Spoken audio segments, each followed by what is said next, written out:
Hello friends, I welcome you all to this video. आज हम discuss करने वाले एक topic classification of companies on the basis of size. Actually एक ऐसा टॉपिक है, कई सारे बच्चों को इस पे दिक्कत आ रही थी, कुछ कमेंट्स में भी उन्होंने लिखा कि सर इसके ऊपर एक टॉपिक बनाओ, तो मैंने कहा कि इसके ऊपर एक अलग से हम वीडियो बना देते, राइट।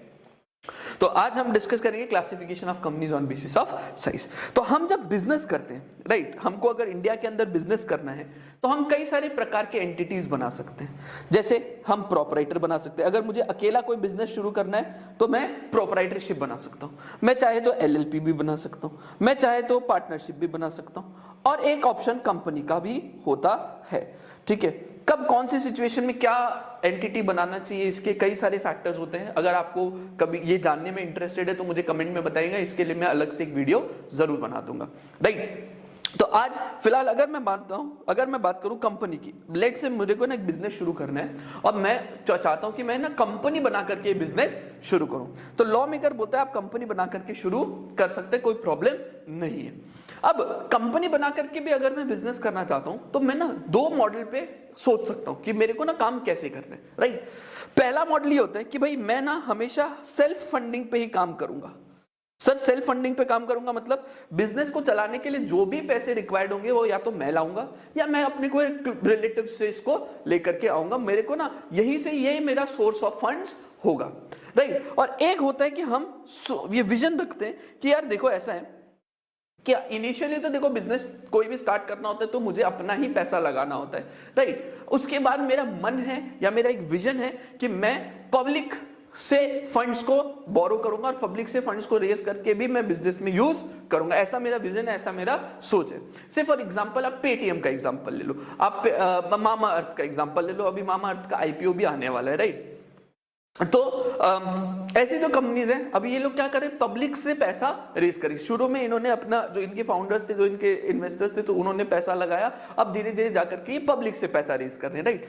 तो लॉ मेकर्स ने कहा कि अगर आप पूरी तरह से खुद का ही फंड लगाना चाहते हो और बाहर के लोगों को इन्वॉल्व नहीं करना चाहते हो तो हम आपके लिए बना देते हैं एक अलग से कंपनी, एक अलग कैटेगरी ऑफ कंपनी, जिसको हम बोल देते हैं private company, right, private company. और अगर आप का हल्का सा भी आपको ऐसा लगता है कि नहीं मेरा विजन है जाकर के हो सकता है फ्यूचर में मेरे को ना पब्लिक से बोरो करना पड़े, तो मैंने आप लोगों के लिए बना दिया पब्लिक कंपनी। मतलब वो कैटेगरी ऑफ लोग जिनको शुरू से पता है कि भाई हमको कोई पब्लिक नहीं जाना, हम अपना ही फंडिंग लगा के काम करेंगे, बात खत्म। तो आप सिंपल बना लो प्राइवेट लिमिटेड कंपनी। और अगर आपको ऐसा लगता है नहीं यार बड़ा लेवल पर काम करेंगे, शुरुआत में इन्वेस्टर वगैरह से पैसे लेंगे और बड़े लेवल पर खेलेंगे, तो हो सकता है फ्यूचर में मेरे को ना पब्लिक से भी पैसा रेज करना पड़ेगा, पब्लिक से भी पैसा उठा सकते हैं, तो आप उस केस में बना लो पब्लिक लिमिटेड कंपनी।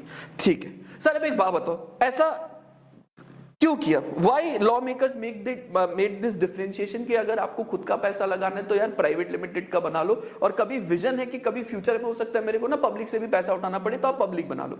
ऐसा इसीलिए क्योंकि अगर आप प्राइवेट लिमिटेड कंपनी बनाते हो तो लॉ मेकर ना आपके लिए कंप्लायंसेस बहुत ईजी कर देते हैं, कंप्लायंसेस ना बहुत ईजी कर देते हैं, ठीक है, कंप्लायंसेस बहुत इजी कर देते हैं और लॉ की कम रिक्वायरमेंट कर देते हैं। क्यों?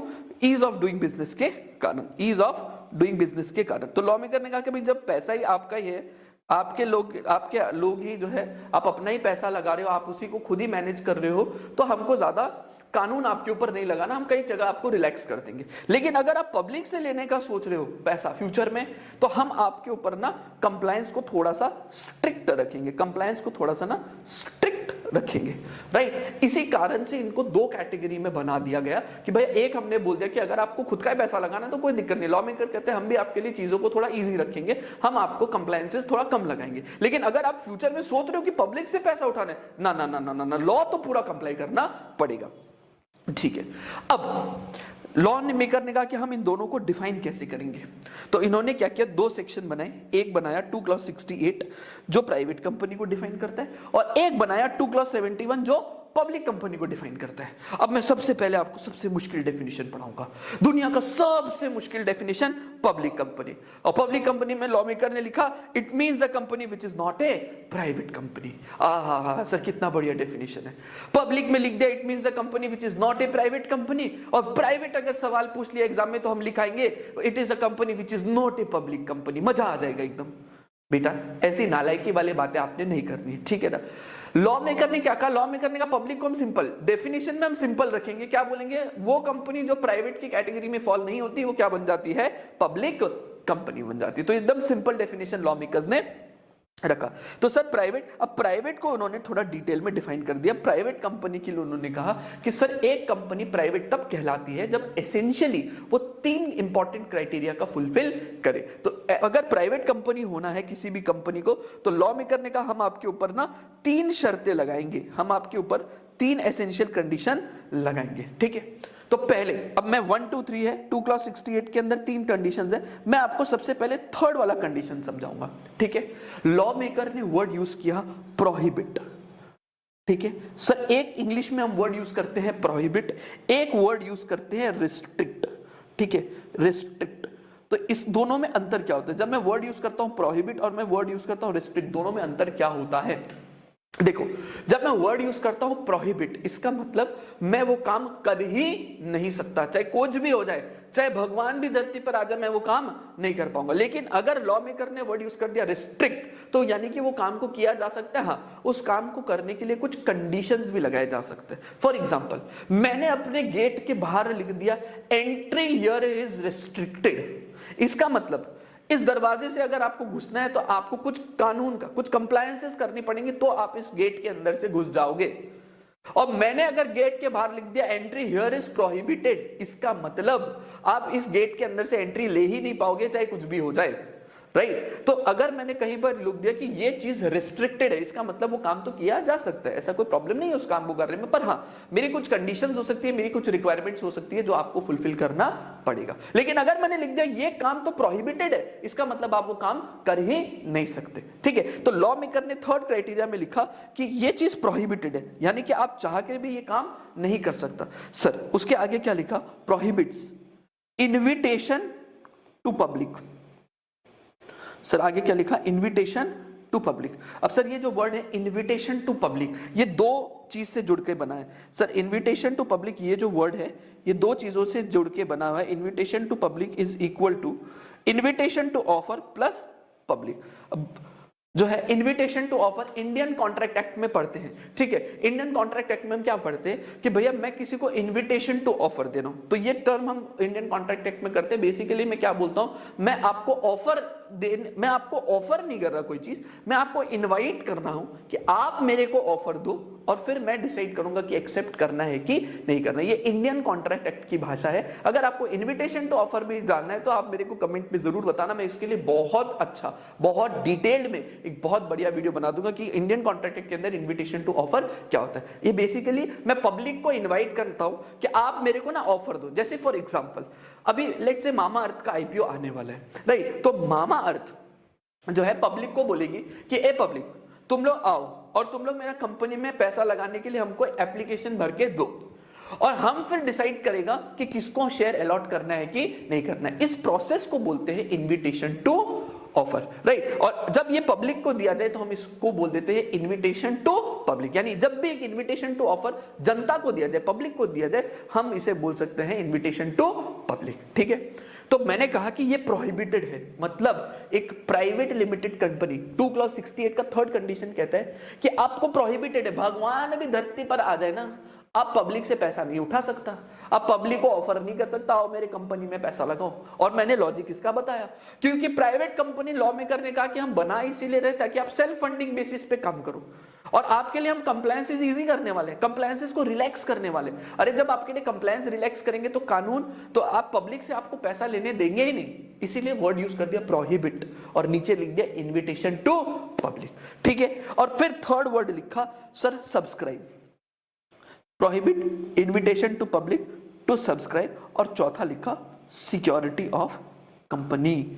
ओ सर अब ये सब्सक्राइब का मतलब क्या होता है। एक तो देखो हम YouTube के लिए बोलते हैं कि भाई वीडियो पसंद आई तो लाइक शेयर और सब्सक्राइब करना, तो सर ये वाली सब्सक्राइब की बात हो रही? नहीं नहीं, सब्सक्राइब वो वाली बात नहीं होती। देखो जब भी मुझे शेयर्स या कोई भी चीज कंपनी से डायरेक्टली मिलता है तो मैं वर्ड यूज करता हूं सब्सक्राइब, और अगर मुझे वो चीज कंपनी से डायरेक्ट नहीं मिला, मैंने मार्केट से खरीदा, फॉर एग्जांपल आज सवेरे सवेरे ही मैंने रिलायंस के 10 शेयर खरीदे, सुबह सुबह मैंने रिलायंस के 10 शेयर खरीदे, क्या कंपनी ने मेरे को बेचा? क्या नहीं, मैंने स्टॉक मार्केट से उसको खरीदा।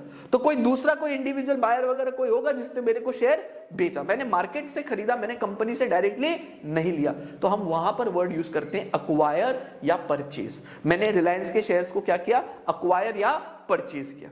लेकिन अगर यही मेरे को डायरेक्टली कंपनी से मिलता शेयर तो मैं क्या बोलता? मेरे को ना, मैंने रिलायंस के शेयर्स को सब्सक्राइब किया। इसलिए आप न्यूज वगैरह में भी देखते हो कि फलाना कंपनी की आईपीओ इतनी टाइम्स सब्सक्राइब हुई, इतनी टाइम्स ओवर सब्सक्राइब्ड हो गई, राइट? और आप वर्ड भी सुनते हो subscriber to MOA, subscriber to AOA, क्योंकि ये लोग जो होते हैं ना एमओए एओ को जो सब्सक्राइब करते हैं उनको शेयर डायरेक्टली कंपनी से मिलता है। तो जब मैं मार्केट से शेयर लेता हूं तो वर्ड यूज होता है एक्वायर या शेयर परचेज, ठीक है, शेयर एक्वायर या शेयर परचेज। और अगर मेरे को कंपनी से डायरेक्ट मिलता है तो मैं कहूंगा सब्सक्राइबिंग द शेयर्स, ठीक है। तो यहां पर इन्होंने कहा कि कंपनी से आपको प्रोहिबिशन है कि आप पब्लिक को इनवाइट करके अपना सिक्योरिटीज सब्सक्राइब करने नहीं दे सकता, यानी आप डायरेक्टली उनको सिक्योरिटी अपना अलॉट नहीं कर सकता।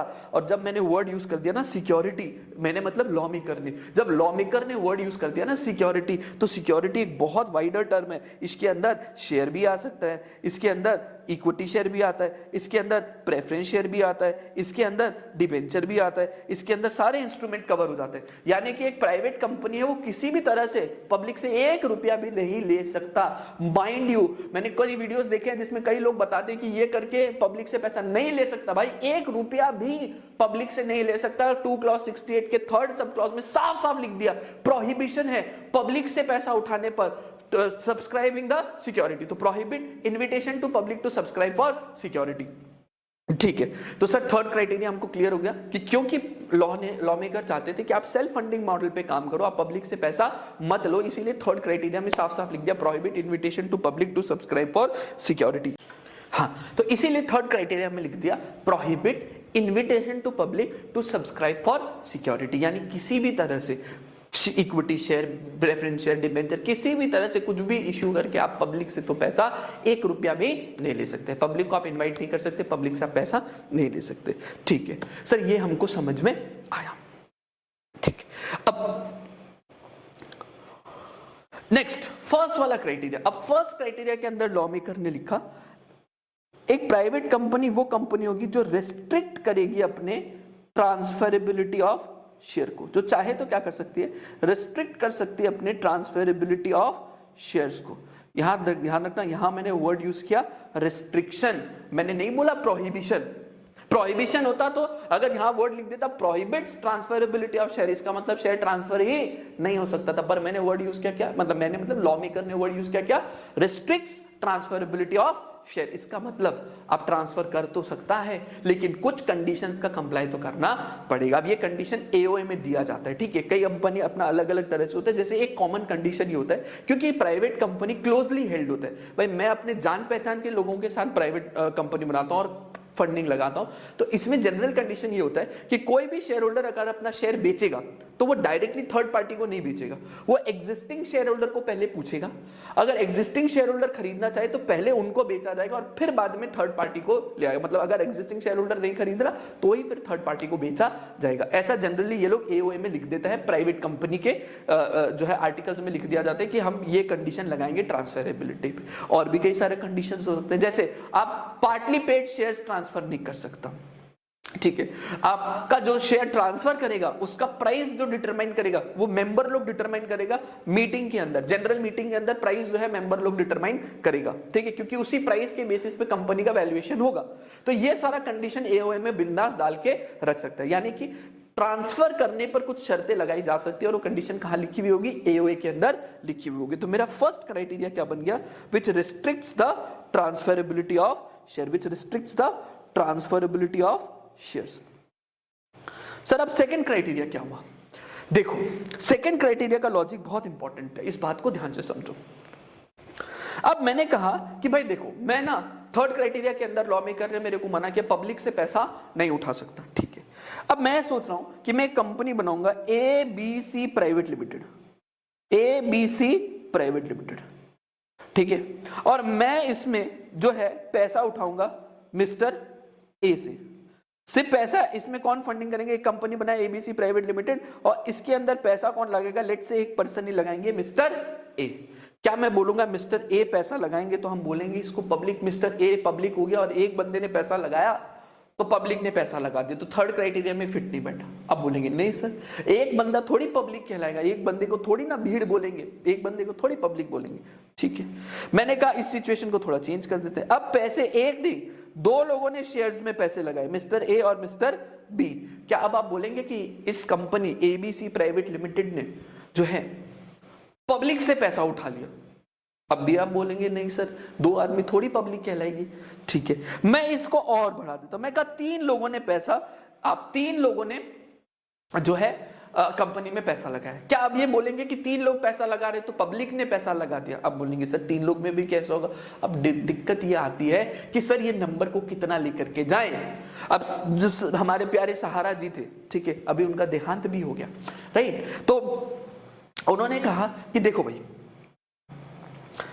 1 करोड़ लोग को अगर हमने 1 करोड़ लोग को हमने शेयर इशू कर दिया और उनसे पैसा उठा लिया, तो भाई इंडिया की आबादी है 130 करोड़, इसका 1% भी नहीं होता, तो हमने थोड़ी पब्लिक को इशू कर दिया, हमने पब्लिक को थोड़ी इशू कर दिया शेयर, हमने तो 1 करोड़ लोग को इशू किया, और 1 करोड़ लोग पब्लिक थोड़ी होता है, 1 करोड़ लोग तो 1% भी नहीं होता हमारी आबादी का। तो लॉ में बोला चुप रहे, ऐसे तो हर बात तुम्हारी नहीं मानेंगे। अब तुमको एक में बोल दिया पब्लिक नहीं है, दो में बोल दिया पब्लिक नहीं, 1 करोड़ को कर दिया बोल दिया पब्लिक नहीं, ऐसा थोड़ी चलेगा।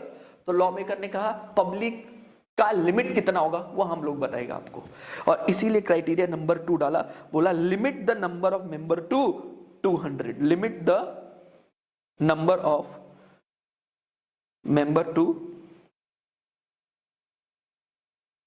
200, यानी कि 200 को हम बोलेगा, 200 से ज्यादा आप जैसे ही इशू करने जाएगा हम नहीं मानेगा भैया, 200 तक आप इशू करो कोई दिक्कत नहीं है, हम भीड़ उसको कंसीडर नहीं करेगा। सोचो 200 फिर भी एक बहुत बड़ा लिमिट है, पहले ये 50 हुआ करता था किसी जमाने में, अभी इसको 200 कर दिया बढ़ा के, बोला कि चलो 200 तक भी करो, हम इसको पब्लिक नहीं मानेगा। तो यानी कि अगर आप अपना नंबर ऑफ मेंबर्स 200 रखता है तो प्राइवेट ही रहेगा, 200 से ज्यादा आप कर नहीं सकता, आपको फिर इसको कन्वर्ट करना होगा टू पब्लिक कंपनी।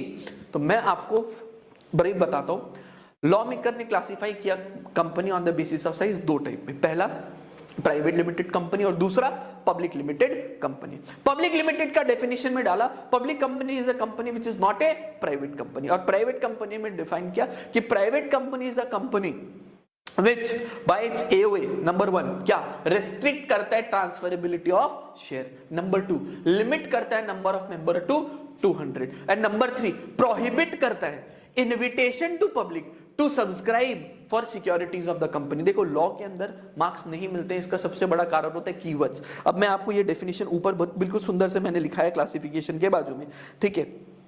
अब मैंने आपको यहां पर कीवर्ड्स को हाईलाइट किया, ये वर्ड रेस्ट्रिक्ट एक कीवर्ड है, ये 200 का नंबर आपको याद रखना है, इसके ऊपर तो क्वेश्चन आता है एग्जाम के अंदर, ठीक है। और ये सी तो पूरा का पूरा याद रखना है, ये कीवर्ड्स है, इसको आप गड़बड़ नहीं कर सकता। प्रोहिबिट अपना एक अलग सिग्निफिकेंस है इस वर्ड का, भाई इनविटेशन टू पब्लिक इसका अपना एक सिग्निफिकेंस है, क्योंकि ये invitation to offer plus public, ये दो शब्द को मिला के बना है। सब्सक्राइब करना, मैंने बताया सब्सक्राइब करना डिफरेंट होता है, एक्वायर परचेज करना डिफरेंट होता है, और सिक्योरिटीज एक बहुत वाइडर टर्म है, कुछ भी दे करके आप जो है पैसा नहीं यूज कर सकता, मतलब इशू कर सकता प्राइवेट कंपनी के अंदर, राइट। तो इसके लिए इसको सारा ये सी को तो पूरा मैंने ब्लू में रखा है कि पूरा का पूरा कीवर्ड है। एग्जाम में अगर आपको डेफिनेशन लिखने आए तो इन वर्ड्स को तो जरूरी लिखना, और उसके अलावा आप अपना बना के लिख दो, फुल मार्क्स पूरा मिलेगा आपको, कोई नंबर नहीं काट सकता।